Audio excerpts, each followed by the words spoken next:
Welcome, dear listeners, to the Edging Podcast. I'm your host, Monk. I've got Brian Trash here virtual Hi. studio. As you know, we frequently are a fan of the cold open, and this one, it's such an iconic movie.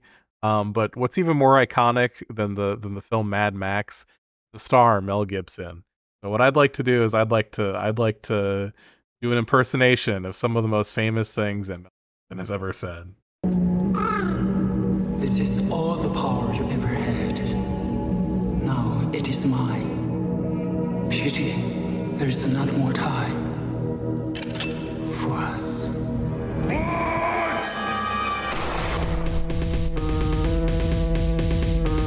You tell him it's open season on all suckheads.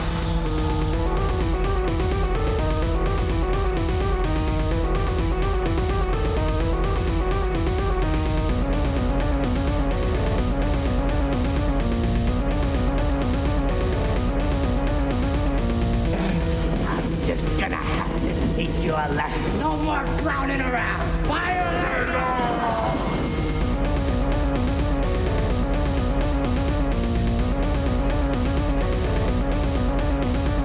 Is that gasoline I smell? No, man. No! Yeah, Wow, Monk, you certainly said some things. Wow. He's a character, is who he is. Yeah, wow. Just a rare gem, that fucking horrible man. Yeah, Hello, everybody. You should have heard it, everybody. I know the it was playing that whole time, but Monk was saying the most anti-Semitic.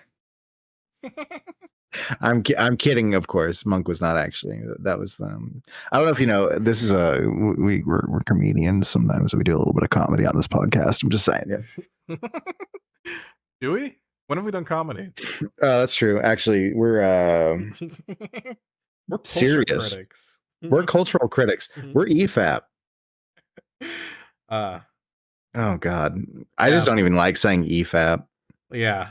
So we fucking watched Mad Max, the original one. It's way different than the other ones. Before we talk about the movie, Yeah. Brian won't shut up about these fucking chips they've eaten. And I like to provide an outlet. 2 nights in a row, you've fucking the slightest provocation on fucking full tilt into the I ate so many chips story. Well, yeah, because last night I was like, wow, I ate a lot of chips. We were just talking about like what is a good chip brand, blah blah blah, you know? And then today I experienced the aftermath of eating like way too many chips. Yeah. You greased up all your intestines and now it's sliding out like it's a Schlitterbahn. That's that's way too graphic. But ultimately you are correct.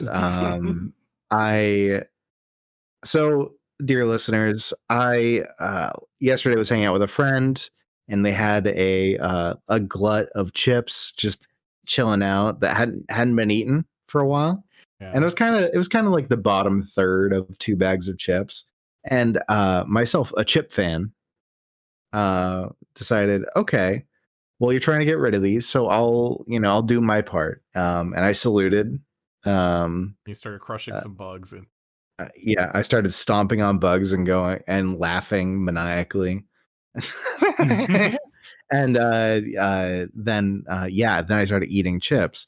We were watching Vanderpump Rules. Are you familiar with Vanderpump Rules, Mug? I'm not. Is that a good show to eat chips too? It is a great movie to eat chips too because it is another type of junk food. Vanderpump Rules, of course, is the Housewives of Beverly Hills. Lisa Vanderpump, her restaurant where a bunch of young and attractive people are living a horrifying drama from day to day.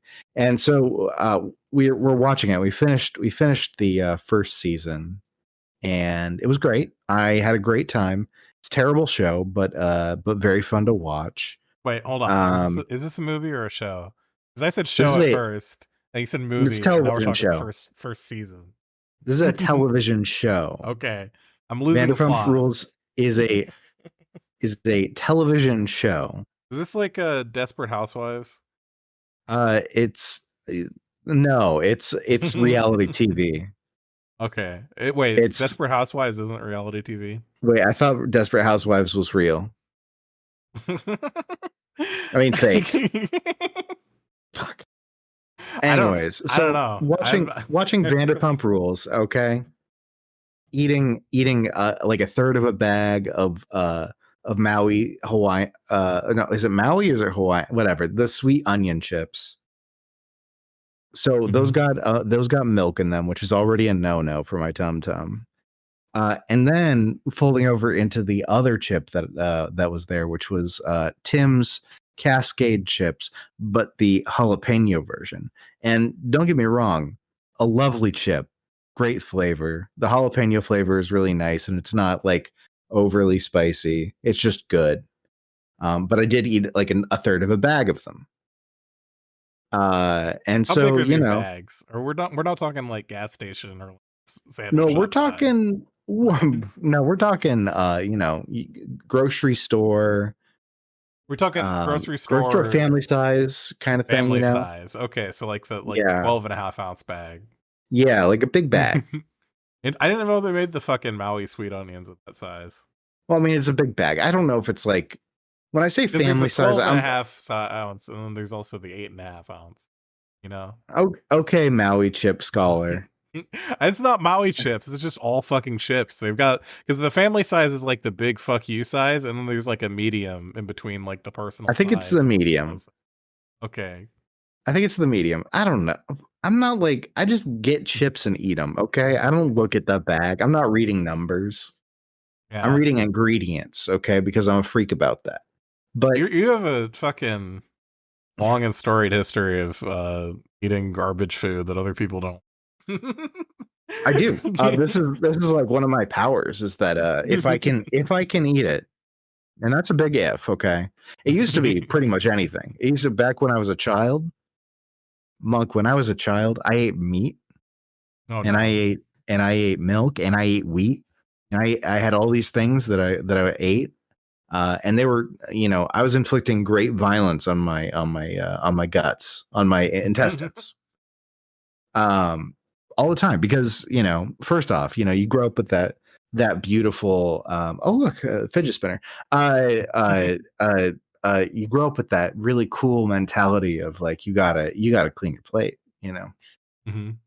Gotta clean your plate. It's important, and so I can hear. I don't know what's gonna show up in the crack and hear this.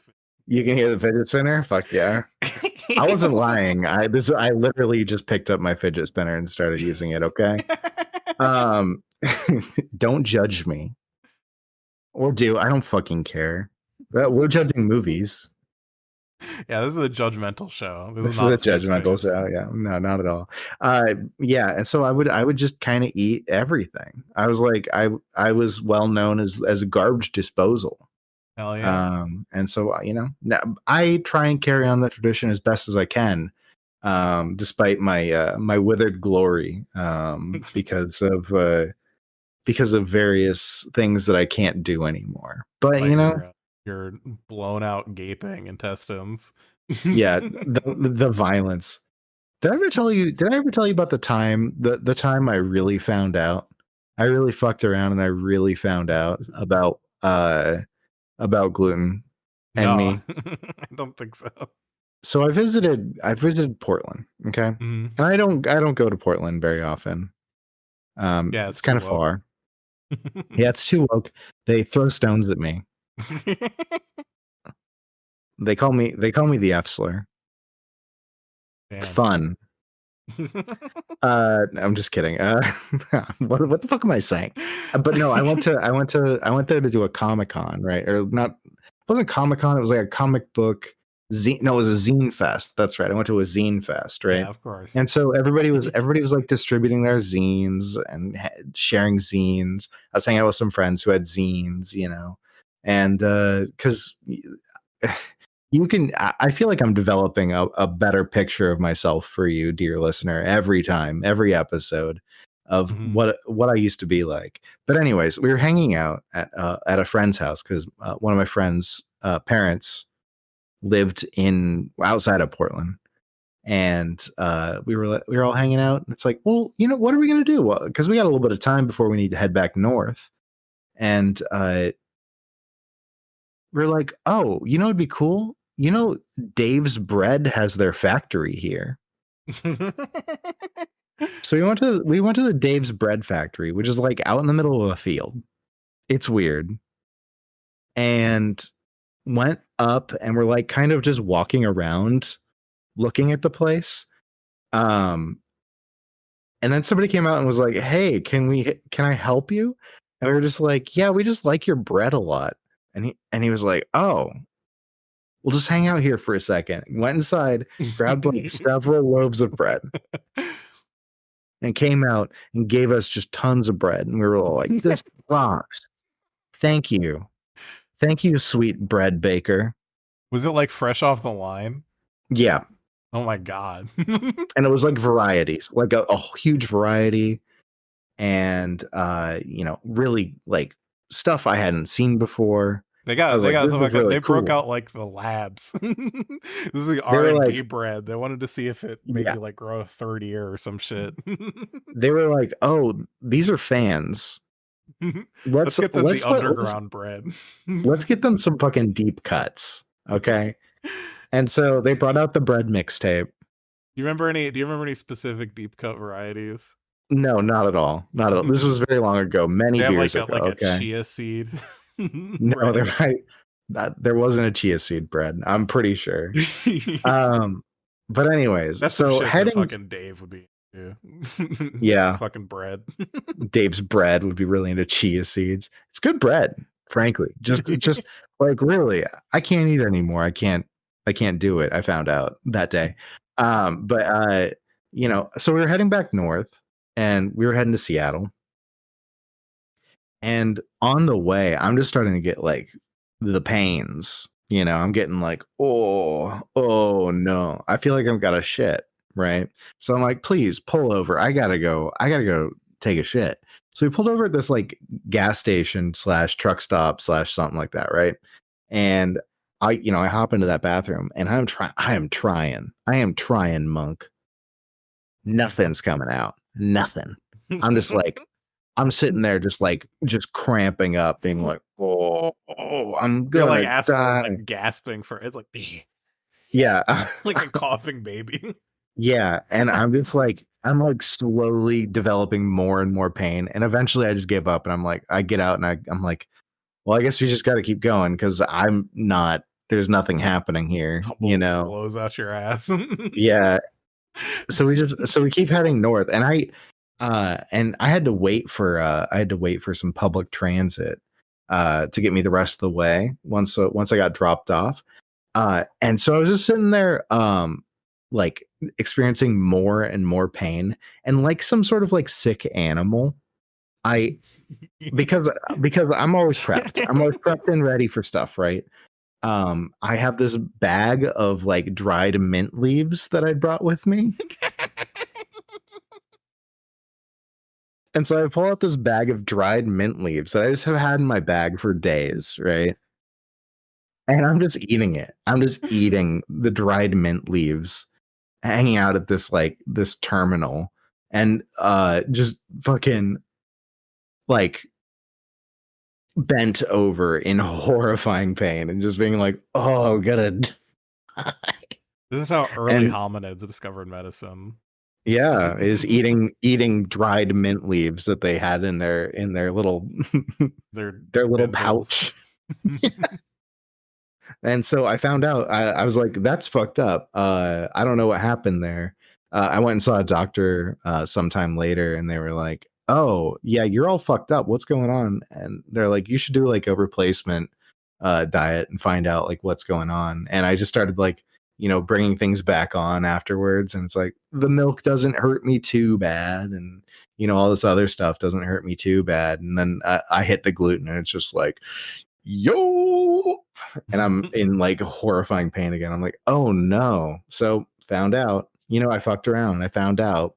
Thank you, Dave's Killer Bread, for being my diagnostic. I'm sorry. Really I love your bread. Yeah, seriously. I love your bread, Dave. I'm sorry I can't eat it anymore. I couldn't in the first place.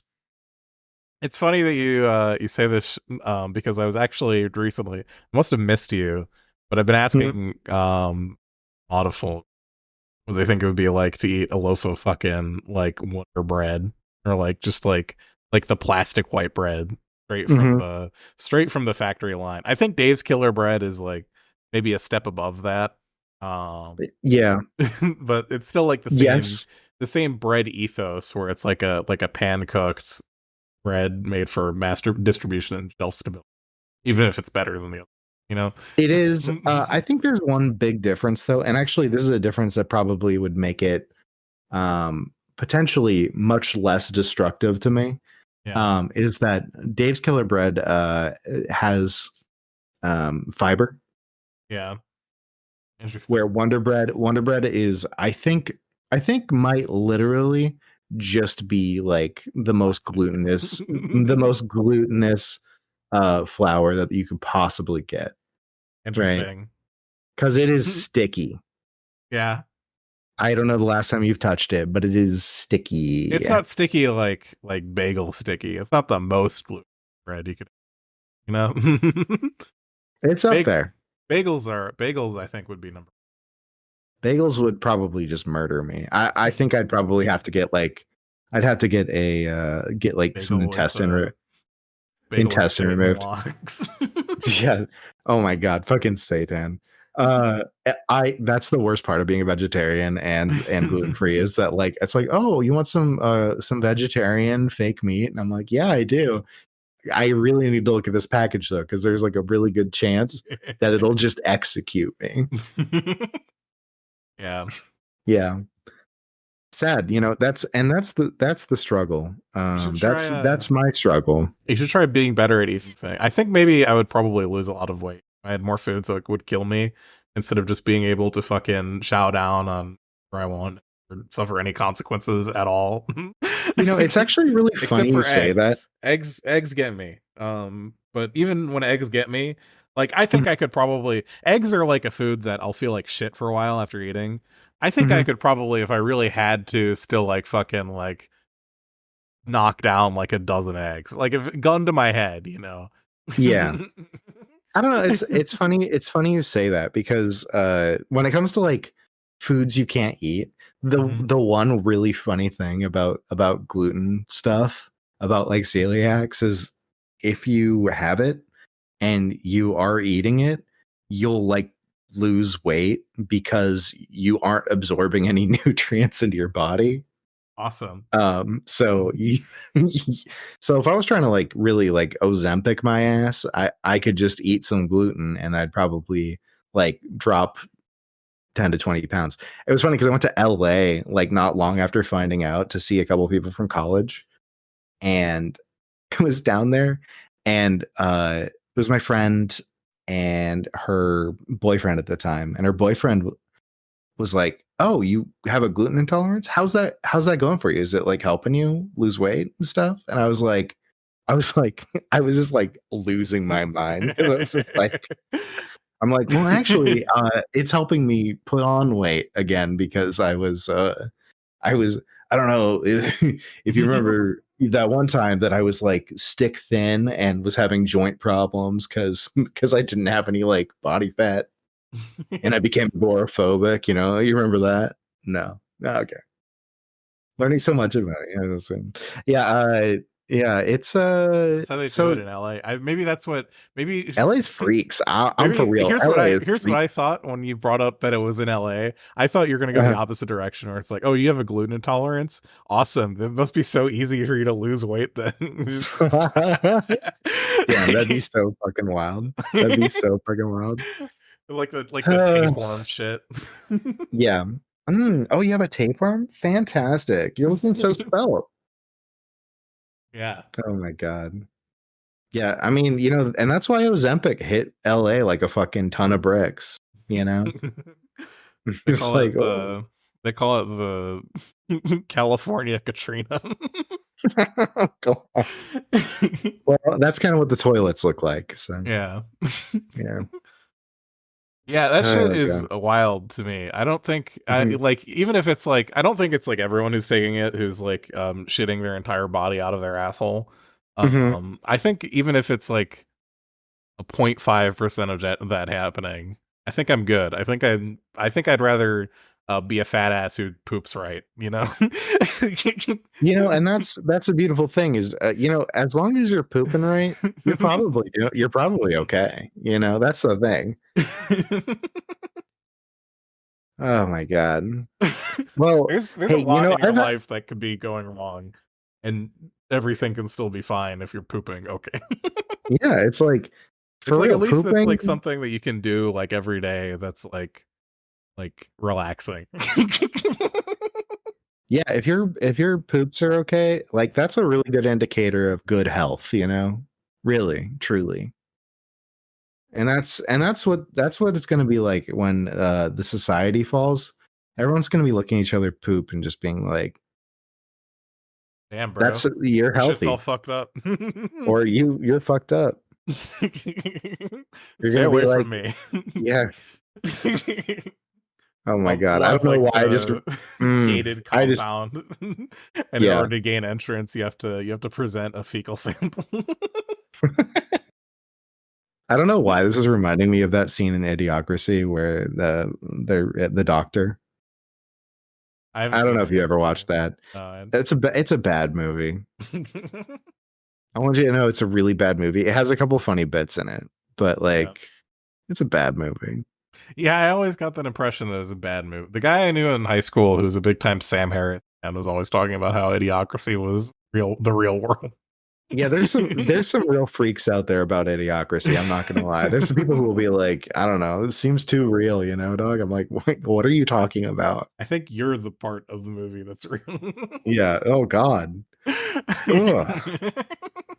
Yeah, there's all these people that are at the beginning of the movie. They have this thing where they're like, well, this is what happened to the world, and it's like there's like an intelligent couple and a dumb couple, and it's like, oh, the intelligent couple, they don't want to have a baby yet because it's going to interfere with their lives, and then the unintelligent couple is just making tons of babies, and that's how idiocracy happens, is that all the smart people died out because they weren't having babies, and then dumb people took over the earth Yeah, it's with the great having too many replacement theory. babies.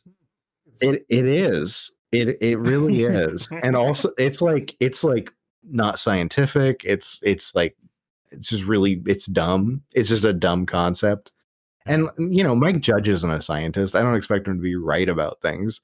Like as an idea for a comedy, it's like, okay, sure. But like there's a lot of people who watch it and they go, that's us. Yeah, And I'm just like, what's wrong with you? I don't really hold it against Mike Judge for making a comedy movie with a stupid premise in like the early Mhm. 2000s. Like just what movies were for a little bit. Yeah. Uh-huh. But I do hold it against the people who fucking 20 years later are like treating it like one of the Dead Sea Scrolls.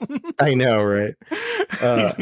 Yeah, there's some good bits in that movie. Like there's the Gatorade, like putting Gatorade on plants to make them grow Yeah. is funny to me. I think that's funny. You're Sorry, just Brondo. And then the other part is they have clothes dispensers at everyone's houses. So you just like go and pull some clothes that are just covered in ads and put them on every morning, and that's your clothes. And I think that's funny. Welcome to Costco. I love you. It's kind of funny. Fuddruckers becoming butt fuckers is a little funny. Yeah, I think that's just a joke anyone makes. Fuddrucker. Is I think Fuddruckers so a too. national chain? I thought it was an Austin thing. No, it's not national. Or if it is, it's not West Coast. I'll tell you that much. Okay, I know it's in Austin. I don't know where else the fuck it is. We should watch Idiocracy for the podcast sometime. Maybe. I feel like it really watch Idiocracy. it really does. It's it's very much an edgelord movie in a lot of ways. Uh, maybe not exactly, but it you know, it's got Sam Harris vibes. You know what I mean? You might be operating under different definition of edgelord. No, I know. There's no mall ninjas. I know. But we get a little loose with it anyways. We should watch Mallrats. That's what we should watch. We actually Mallrats would probably be a good one, honestly. Because the thing about Idiocracy is it's a Mike Judge movie that's really at the end of the day it should have been a Kevin Smith. It would have probably been better, and also there'd probably be less R slurs in it. Honestly, Kevin Smith just would have been a better director for that Mike Judge movie. Yeah. It's amazing how much Mike Judge. I know we're really off topic right now. I'm so sorry, everybody, but also, hey, Mike Judge. I think that being on TV was like such an important part of why people have a positive idea of Mike Judge at all, because when Mike Judge was making things for movies, they were just like way more offensive. And not really in a fun way. Office Space is good. Office Space is really good. But yeah, Office Space is good and still holds up, even though it has some moments, but it's pretty good. But like when you're talking about King of the Hill or Beavis and Butthead, like those are so like toned down to be okay for television that it's like it's comfortable and fine to watch. Because you know, you couldn't go on TV and just say the R slur over and over again. But they can do that in Idiocracy. And they sure fucking do. Yeah. Yeah. Speaking about some other dumb shit. Here's some slightly less dumb shit, I guess. I looked up something we were talking about in the last Mad Max episode. We were doing a lot of speculation about editor for Mad Max Fury Road. And her name is Margaret Sixel. She's worked with George Miller in the past and a couple of other works you may be familiar with, like Happy Feet and Babe 2, Pig in the City. Fuck yeah. That's so wild. And she's also George Miller's wife. So, yes, they do. Okay. Probably a closer working relationship than a lot of director editor does. They have a synergy going, I would believe. Yeah, that makes sense. But she didn't work on like Road Warrior or no. I think that was before she started working on a lot of movies. I think per Wikipedia, her first gig was as an assistant editor on The Last Bastion and Australian television show, which also George Miller worked on, but I don't think she was in Fury Road. Do I see? Hold on. And Happy. Yeah, she also edited Furiosa. Okay, we haven't done Furiosa yet because we can't fucking steal it yet. Yeah, it's not known to us. It hasn't reached the public consciousness, aka torrents. Yeah. So we haven't been able to watch that yet. Yeah. Unless we decide to go to the movie theater, but I don't think that's a good idea. Seeing as COVID has now decided to start getting really exciting again. So yeah, I'm really excited to be in a plane in a couple of weeks. Yeah, I know, but I bet that's gonna be good. Maybe I should get a booster now. It honestly, yeah, probably a good idea. I caught it at the beginning of the year, so I probably still have antibodies. But yeah, anyway. Probably, right? Probably. Just, but you're gonna be getting so flirty with everyone on that plane. Let me tell you. Well, I am sitting in first class. Nah, if you go on that plane and you wear a well-fitted mask, it'll help. Yeah, I know it's a long one, but you know, Might It's be actually worth it not very because much of a long. It's like 2 hours. it's only 2 hours. Oh, you're fine. You can wear a mask for 2 hours. Yeah. Yeah. Anyway, fucking Mad Max, the gritty prequel to the good Mad Max movies, Mhm. where we learn about his disturbing and frankly unforgivable past of being a Nazi police officer. His villain origin story of he's a police officer who wants to quit the force and keeps getting brought back in. And until he from Australia? Hold on. He keeps getting brought back in.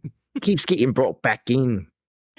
That was more New Zealand. I'm sorry, everybody. Yeah, our Australia I'll is do better. tainted by all the fucking Kiwis we talked Yeah, about.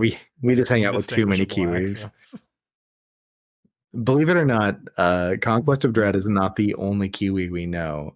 We know several others, and We know, like, and we keep hanging out with them. Yeah, which is a lot. That's like half the population of the fucking country. Yeah, we know like most of the Kiwis. At least the ones that aren't Nazis. Yeah. At least as far as I know.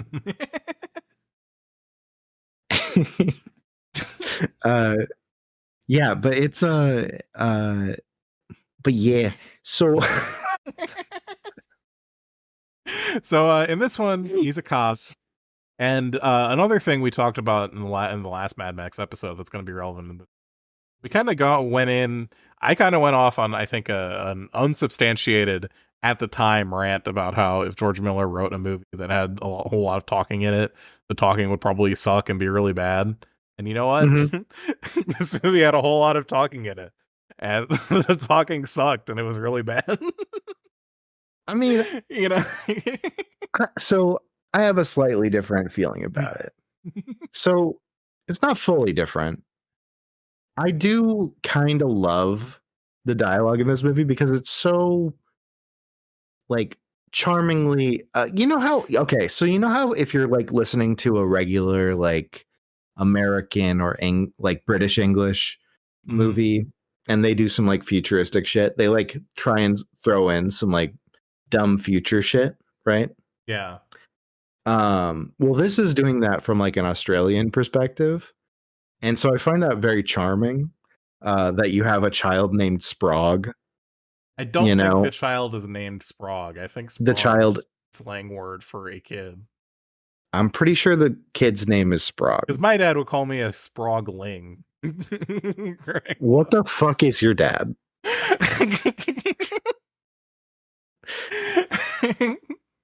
I think Sprague just means kid. It's like Spawn, you know? I don't know. I gotta find out. But that's what is Sprague slang for? Child. It's just it's just a slang word for a kid.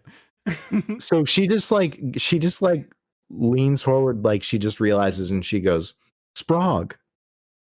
Yeah, like it sounds like a name when she says it. I don't think it's a name. I get that it isn't. I understand that, but also, like, what? Yeah. Also, the child is listed in the credits as toddler. So definitely not named Sprague. Not named at all. In fact, that's wow. Yeah. You know, I mean, I guess why bother? You know, kid's gonna die anyways. So if you're not familiar with this fucking movie, we're really like not in the post-apocalypse yet. We're in the maybe apocalypse is in the middle of happening. Mm-hmm. Kind of. Yeah. It's kind of just like Australia, but a little bit more busted. But Australia is already kind of busted. So to the untrained American eye, unfamiliar with the rich and intricate tapestry of Australian culture, it just kind of looks like Australia. It really does just look like Australia. And you know, the funny thing is I've watched a lot of Australian media. Yeah. And a lot of Australian media just kind of has this same exact vibe, even though it's not set in an apocalyptic time. So, I think it's totally fair to look at this movie and be like, the apocalypse has not hit Australia yet. Yeah. And it's just like, okay, the only way that you can watch this movie and be like, yeah, this is the apocalypse is because the Hall of Justice, the U is kind of falling off. Yeah. And there's like That's how some you. like That's how you know. there's like some like radio things about like, oh, shit's fucked up. When people talk Yeah. about, and there's like the biker gangs, but that's also just kind of what Australia is. They're just marauders. It's just marauders.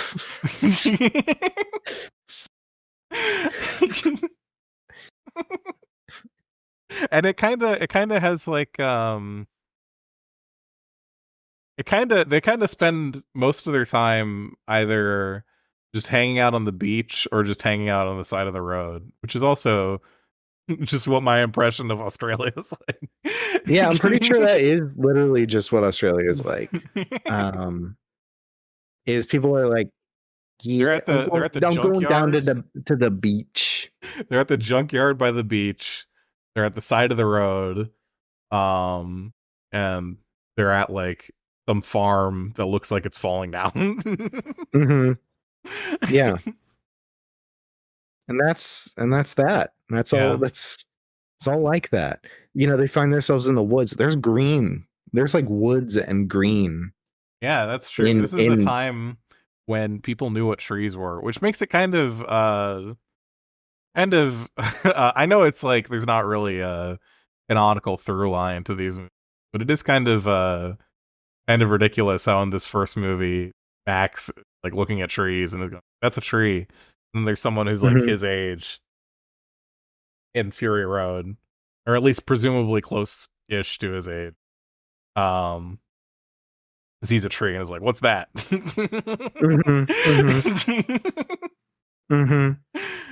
Yeah, but whatever. Yeah, I mean, I think this movie in particular is pretty much like all but officially retconned out if continuity may have potentially been in Yeah, I think and I do think that this is the right way to look at Mad Max. It's just like, yeah, this is all tall tales in like an apocalyptic world about a guy who's like traveled around and done a bunch of shit, right? And it's just like, okay, that's why Mad Max why Max Rockatansky just doesn't age. Yeah, he's just like he is a specter that is moving through the land. He's not real. He's Paul Bunyan, that's true. He's literally just running. He's Need Killy. He's running around Guzzleseed. doing all this stuff. Yo, Johnny Guzzleseed would be an amazing fucking porn. Yeah, that would be a good porn, man. Hey, if anybody wants to use Johnny Guzzleseed, just let us know. Let us know if you do that. And send us a link to your OnlyFans. And if you want to give us some freebies, hey, we'd love that, but also just happy for you, okay? Some merch, Yeah, you got like a a baseball cap. A baseball cap or like a pocket bussy or like something like that, hey, just let us know. Anyways, so in the Mad Max universe, it's just Max Rockatansky. That name doesn't even sound real. It's like motherfuckers. Well, that might be Australian. Yeah, that might just be an Australian thing. Yeah, the Rockatanskys are the. Hold on, the Rockatanskys. You're fucking up. I don't care. I don't care. Put some Rockatanskys on the Bobby. I want to piss off everyone we know from I want everyone from New Zealand to be like, first off, that's a bad New Zealand accent. Second off, you're doing a New Zealand accent for Australia. And I'll be like, yes.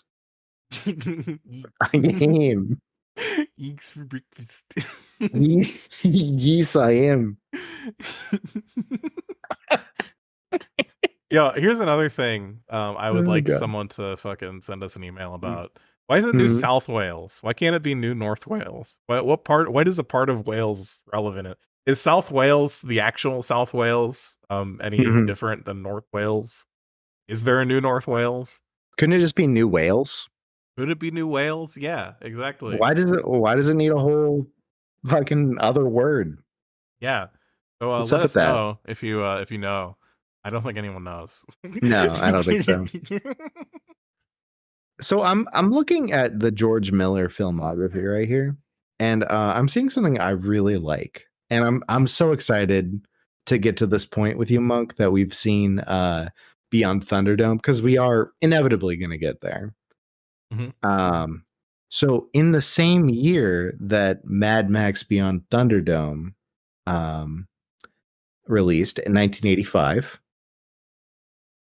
a music video for Tina Turner, We Don't Need Another Hero, comes out. Tina Turner, of course, is one of the stars of Beyond Thunderdome. And Okay. I love that. I don't know. I'm a big fan of George Miller directing the music video for a song I think that might be featured in Thunderdome. It must be. It is. Yeah, clearly. You really Um, have to give props to anyone who's ever directed the music, Brian. Yeah, absolutely. Anybody who's done it, especially Zachary Snyder. Zack Snyder directing music videos just makes much more sense than him doing anything else. So are you familiar with Timmy Capello? Yeah, he shook me down for a payday loan 3 years back. No, I don't know Well, who that is. He just said an he Italian name, so I'm assuming he's mobbed him. I well can he make the fucking joke, okay? I come from a long line of Sicilian drifters. that's beautiful. Tim Capello, you will probably know from the Lost Boys as the guy who plays saxophone really funny. Yeah.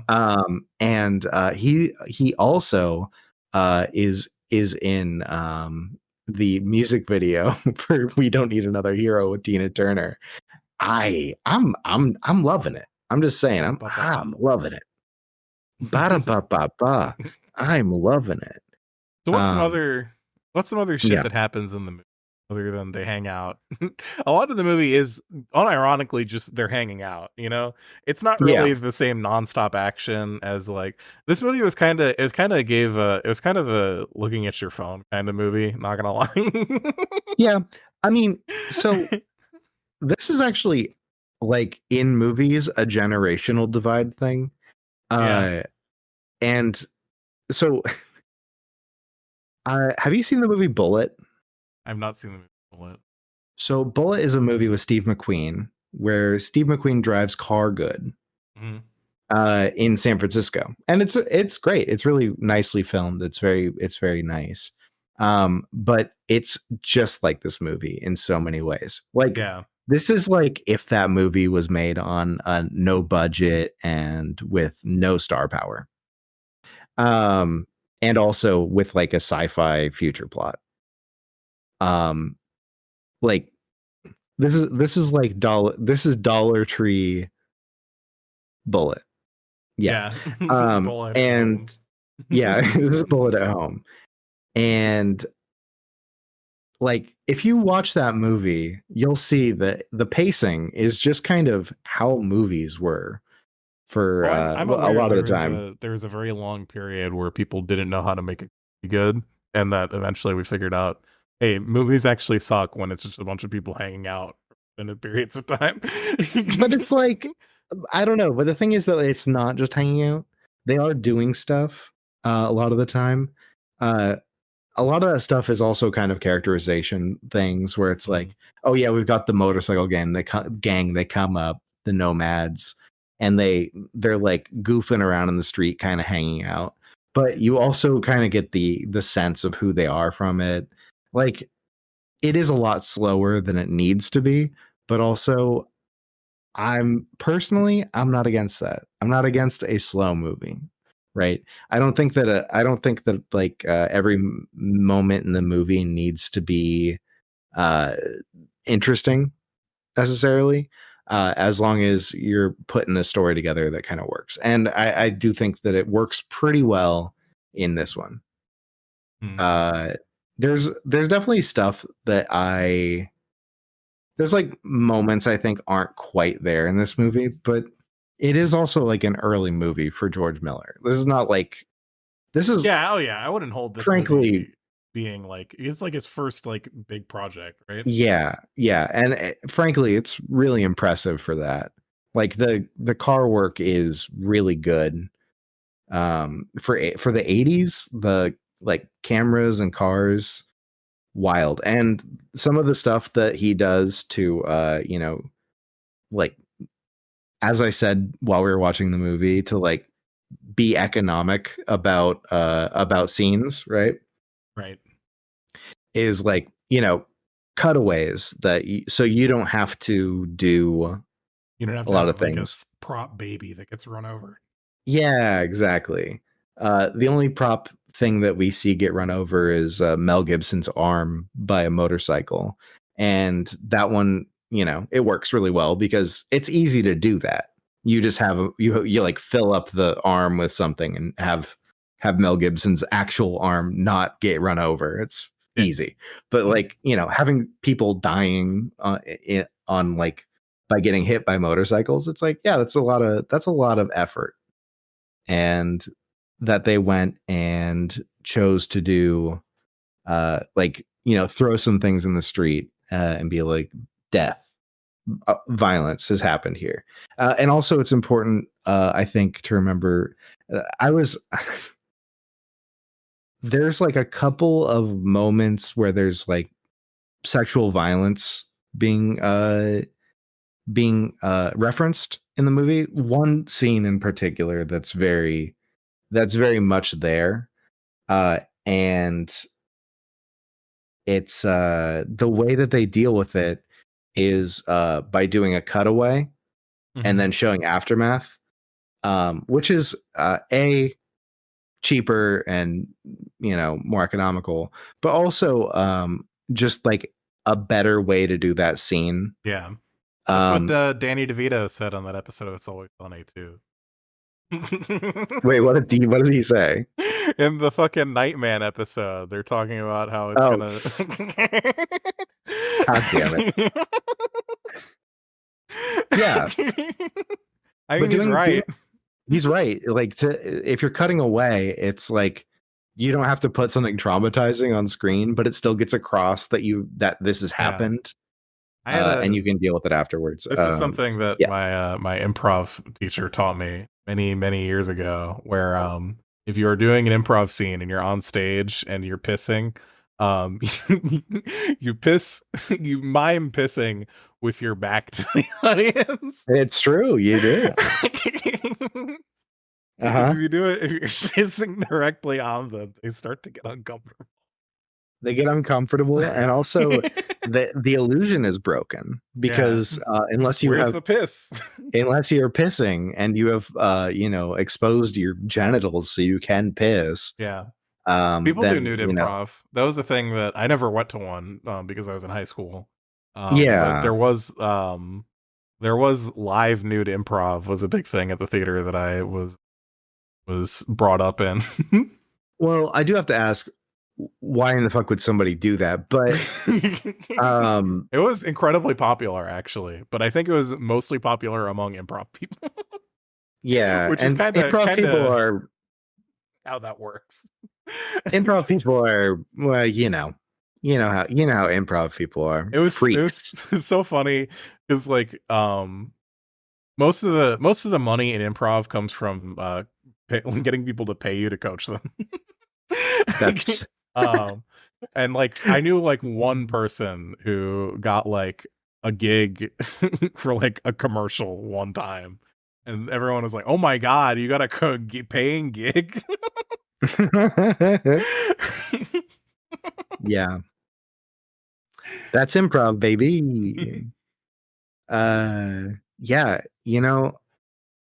well, nude improv aside, yeah, like hiding what you're doing is just generally a good idea a lot of the time. I That's something that's really lost in a lot of contemporary media.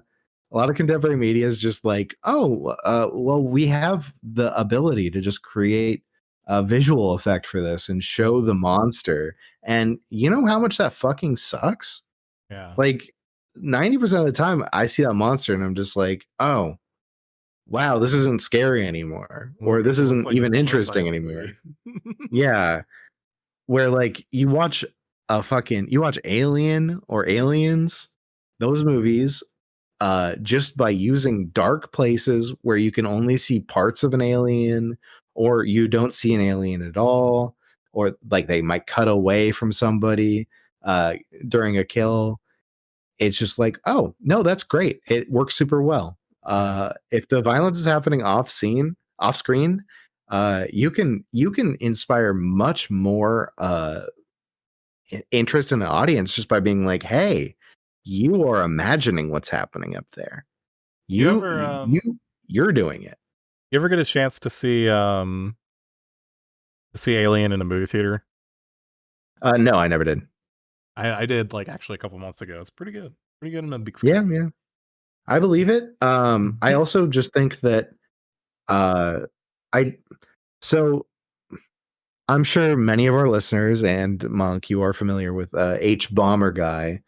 Uh H Bomber Guy did a series called Scanline Yeah. that I really liked, talking about VHS in VHS horror, kind of specifically, and how playing with that ended up leading to a lot of interest in movies that didn't get the same play in a movie theater because the darks on a CRT are darker, and the way that scan lines work, and the way a CRT like prints on the screen just Yeah. makes it harder to see things.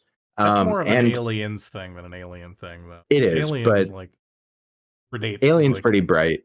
well, it also predates, like, mainstream home VHS consumption by, like, a fair number of years. Yeah, 78. sure. But it's also just like these. It's more about not necessarily.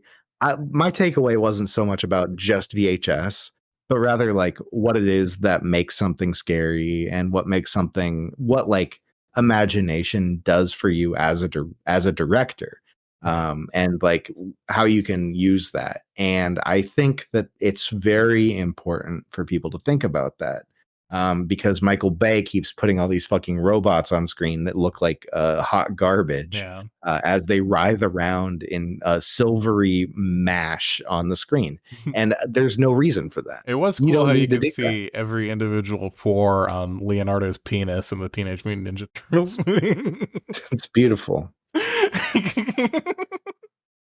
Yeah. So I'm just saying, like, George Miller did a great job with this, even as like an early work in his career. Mhm. And I, you know, fucking kicks the ass of all the fucking contemporary directors who are huge and don't know how to deal with any of that bullshit. Looking at you, JJ. Looking at you, Zach. Oh my God, Zack Snyder, fucking with his. Every time you watch a Zack Snyder movie, there's gonna be like a sexual assault scene in that movie, And he's gonna, right? like, do it, like, slow motion and, like, close up, you know? Yeah, That's, like, literally the beginning of Sucker Punch. yeah. It's just like, here it is, look at this. Rather than doing anything to like infer it or do anything like that, it's just like, I want to make people as uncomfortable as possible, maybe. And that's bullshit. It's just, Yeah. learn from George Miller. Or if you Wrote- want to, it's not even about making people uncomfortable, right? Because, like, the sexual assault scene in Sucker Punch, um, for, like, if you're watching this from, like, a white straight male perspective, right? It's like Mhm. male gazy, right? It's pornographic is what it is. Yeah. It's not really shocking in the way that like say like the sexual assault scene and like the girl with the dragon tattoo, right? Mhm. That's like disturbing to look at, and it's showing you the details of it because it wants to show you how disturbing it is, Mhm. because that's what the movie's about, is how disturbing that is, versus like if you're going to use it as like a plot device, which I have mixed feelings on. Uh-huh. um, Mhm. it's at least more tasteful to do it in the way where you're not like making it Yeah. fucking porno. Yeah, absolutely. Like it is. I do agree with you that like there are situations where you can do it in a movie, and it is there to be shocking in a way that uh, is horrifying, and it's Yeah, meant to be horrifying. But Zack Snyder doesn't do that, and George Miller's not trying to do that, and yeah, it's like that's what I'm talking about. Is right. these kind of like it's a plot device kind of moments that are just like, oh, so how important is it that you show this on screen? And it's like, not. Oh, okay. Well, then, have it be a cutaway. Like, Yeah, really, Zack Snyder. I know you listen to our podcast. Fix your shit, you for dweeb. real. Zack Snyder, who's listens to our podcast? Zack Snyder, Drake. Who else is hate listening to the Yep. show? I don't know. Joe Probably Biden. Kissinger's ghost. Yeah. uh, yeah. Anything else in particular that stood out to you about this one? In the movie, um, ah. Not Yeah. really. I guess as we were talking about in Fury Road, that like disability is something that is featured in the movie, but not really in a like a leering way. Again, there's like a few characters that are disabled in various ways. And it is not something that's like leaned upon for a comedy or anything like that. I don't know if you noticed that, but I I didn't did. honestly notice that in this one. Yeah, Anything there's nice? like a guy working in the garage who has like a pretty intense speech impediment, and is talking with Max about working on his car, and it's just like it's just is. Oh, I thought he was just Um, Australian. no, that guy's got a thing going on. And there's the grandmother with the shotgun, Yeah. who has leg braces. Um, it's there, but it's not really called attention to. I don't know. It's wild because George Miller's been doing. I didn't realize that until this Yeah. watch through, but George Miller's been doing that through all these movies. Yeah, and I mean, Yeah. there's that side of it, and there's also the side of like the narrative device of like, oh, these characters are left like permanently disabled from their injuries, and it's sort of like treated as like a death for them when Hmm. they're explicitly like not dead. So I mean, Hmm. work in progress. Yeah, yeah, that's true. I mean, yeah, the I do believe that Goose, who is disfigured by being burnt alive, Yeah, probably is he's probably just toast in more ways than I one. think he is supposed to be. I think he is supposed to die from his wounds. Yeah, It's not explicit, but like it's everything's kind of fucked up, yeah, and he is stuck he's in like an oxygen tent yeah, sort of thing, and it's like, oh, okay, yeah. Yeah, and let's see. There's like I do think that his wife, that Max's wife, yeah. His wife, uh I mean, pretty explicitly. I mean, in the future, the canon is that she dies, right? the But pretty canon is that she explicitly dies. in the movie, the doctor is saying, "Oh yeah, she's gonna be all right." You know. Yeah, but Max is um. also like making like crazy eyes in the corner because he's like breaking, as seems to be happening more and more through them as the movie goes along. Yeah. And yeah, I don't know. It's interesting. It is interesting how Mel Gibson. I don't want to give that guy any credit at all, but Mhm. he does do an all right job of like he's got like kind of this like baby faced like kind of enthusiasm that's more Mhm. prevalent in the early parts of the movie, and then he just Mhm. looks like you're like he looks like seriously like pissed off, just in subtle, not just in like any particular like emotive way in like a given scene, but he just slowly looks more and more at a baseline level of I don't give a fucking shit about the world Mhm. as the movie progresses. Yeah. The coldness that he gives when he kills the Mhm. last nomad guy is very, yeah, it's very cold and angry, but like Yeah. not like yelling angry with, it's like I can't feel it anymore kind of angry. And honestly, well done. Yeah. Well I done. kind of think I this movie was interesting as a cultural relic. I don't think there would be any particular reason that I'd want to watch it outside of being interested in comparing it with the later movies. Mhm. Um, I just think it's fine, you know. Yeah. Yeah. But there are some things that are interesting about it. In that context, especially that I think make it Mhm. worth watching. Um, Yeah, I do think there's some really nice moments in this movie, but it's ultimately kind of a janky and flawed. But it's the intro to what's going to come, and that's cool. Uh, Also, the end of the movie, Monk. yeah. I hated it.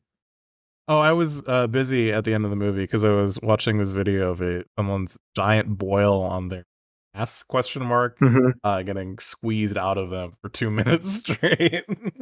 Wow, that's is that what you posted in the? Yep. Okay. Wonderful. It's like Uh, fucking like a geyser, man. Monk was bored by this movie. Uh, Yeah, I yeah, give this stopped watching to look up zip popping video out of 10. that's wild. Um, yeah. So the end of the movie, though, Monk. Let me recap it for you real quick. He gets into his car. It's now painted black. He's the black pursuit cruiser or interceptor. Sorry. Mhm. And he chases down the motorcycle guys one by one, driving them off the road. There's some weird moments that don't really feel like they need to be in there, but for the most part, it's like fine. And he's just like driving them off the road, and all these guys keep dying. One of them, there was actually a really nice practical effect. I think it was a practical effect. I'm not 100% sure. But a motorcycle nomad ends up driving into the front of a semi truck, a Ute even, and ends up and like smashes into the front grill, and it's just kind of like carried away with the thing while his motorcycle like falls apart underneath the thing. But right as this is happening, there's a close up of eyes, and they just bulge out of his head like he's freaking out. And it looks very like not to like same quality or extent as Get Your Ass to Mars, Yeah. but definitely kind of similar in vibe. It's a short enough time that you don't really get to look at it too much. But this motherfucker, like, the eyes bug out, and Yeah. it's a nice effect. Um, yeah, but yeah. Anyways, back to the point of the end of the movie. So the end of the movie is just wrapping up by like killing all these people. There's the one last guy, and he chains him to a car that's about to catch on fire, and essentially it's kind of a reversal of what happens to Goose. Yeah. And then he's driving away, and you just hear a big explosion, and the movie's over. And it doesn't really feel fulfilling as an end to the movie It needs in a any way. denouement. But indeed. Yeah, I feel like switching it around, having that be kind of the intro to chasing down and killing all of the nomads would have been maybe a better way. Well, I think And what I having think having the Toe Cutter die last would be good, but I don't know. especially with Toe Cutter dying last, like I kind of foresaw an ending where like because like Toe Cutter is like a big fan of like this fucking like Night Runner fucking psycho at the beginning, driving Mhm. around, acting crazy. It's not really clear what he is doing aside from driving around acting crazy. Mhm. Yeah. But I think it would have been interesting to see like a sort of movie where a sort of an arc to the movie where Toe Cutter dies, but Toe Cutter is like happy about dying because there's a new Night Runner, you know? Mhm. Yeah, um, like having Max become Night Runner. yeah, It would have been like a very interesting way to end the movie. And yeah, of course, having like an actual interaction between Toe Cutter and Max yeah, as they're kind of hashing that out at the end of the movie, I feel like would have actually made a more satisfactory ending rather than what happened with the I can't remember the name of the character. It's like young guy or something boy, yeah. and it's just like whatever. It's just such a whatever ending. You know the best part of the zip popping video is that there's like a kid in the background who's talking about how gross the fucking Yeah, I watched a little bit of it for a second there, and it's pretty powerful. Like that's got some squirt gun energy. yeah. Yeah, it's They also have the world's nastiest towel to wipe up all the. oh It goes on for like 2 minutes. yeah, I tapped out pretty quick, I'm not gonna lie. But it's it's certainly it's there. Oh, by the way, the name of the character is Johnny the Boy. Literally, Johnny the Boy. Yeah, Yeah, that's cool. that's the That's a last kill name. in the movie. It's a Johnny name, I guess. Johnny the Sprog. Yeah, there's a lot of there's a lot of names in this movie. Max and Jesse being the couple, and it's like, okay, whatever, who cares? Toe Cutter, wonderful. Jim Goose, great. Johnny the Boy, mid. Fifi, big fan. Mud Do you think Guts, big fan. do you think the decision Clunk, to name the character Goose was before or after they decided he was going to get cooked in the plot? that's a good question. Because that whenever I'm writing things, I fucking have a hard time. Because Hmm. I don't know what the fuck should what should anyone be named ever? What the fuck, it doesn't Yeah. matter. Do Australians say your goose is cooked? Maybe, I don't know. Because They if say they all do, sorts of I shit. think that's probably compelling. But do I they say think because that's I like an think an Americanism for sure. Australian has said that. Wow. Wow, Alrighty, do we have yeah, no, any I don't. Mhm. communications? I'm just checking our. Oh yeah, checking for communications. We don't have any Anything coming through on communications. the hotline? No We don't communications. have anything on Wow. the wire. Yeah. Wow. Well, you'd like to change that, unless you've got anything else you want to add, Brian. I mean, No, I don't. I think that we're at a good spot to end. if you've got anything else you want to fucking tell us about, like some bullshit that's going on in your day or how much you hate us, email edgelordpod at gmail.com. You can leave a voicemail at 920-350-EDGE, 920-350-33. We're on Twitter. Brian and I are both on Letterboxd. We don't have a podcast account on Letterboxd, but sometimes I'll post a review and say, hey, this is something we watched. I review every movie that we watch. Yeah.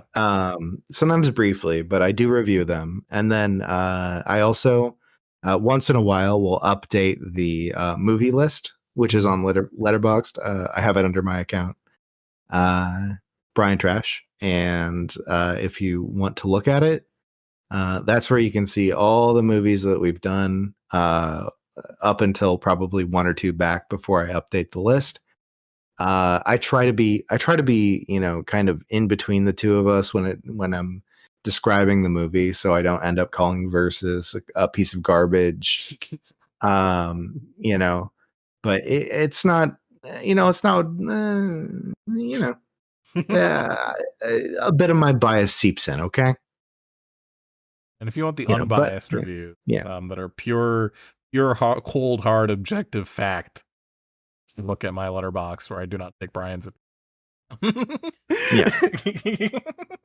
Well, okay. So let me clarify. On my reviews personally, I write them from my perspective, and then on this, there's like a second type of review that you can do in the list, and that's the list that's for the podcast. Letterbox is it's such a fucking scuffed platform.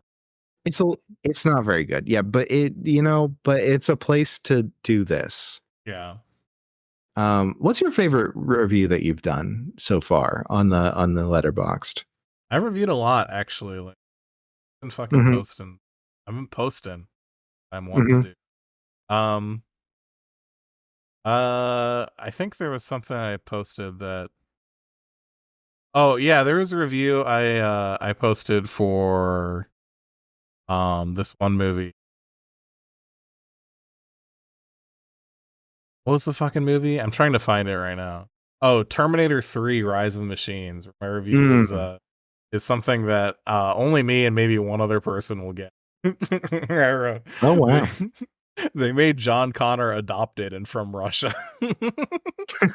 Which is just calling out like one very specific guy. That's very weird. It's very weird. I've been doing a couple of like big ones lately where I really like go in and take apart movies because I usually do that when a movie makes me mad. Yeah. Like Wonka. Wonka made me really mad. Madam Web made me really mad recently. I don't know if I I think I probably did. Got in a brief exchange with Colin about the Five Nights at Freddy's movie. That's funny. Where I rated it 1 star and said deeply resent being subjected to this Colin Five Nights at Freddy's defender on to talk about how fucking dog shit movie. That's wild. The Blade 2 of Five Nights at Freddy's. That's so wild. I can't imagine watching Five Nights at Freddy's and being like, that one rocks. Sorry, Colin. Love you lots. That's a bad movie. Yeah. Alrighty. That's the show. Until next time. Don't smoke and drive, or the other one, I guess. Yeah, I guess.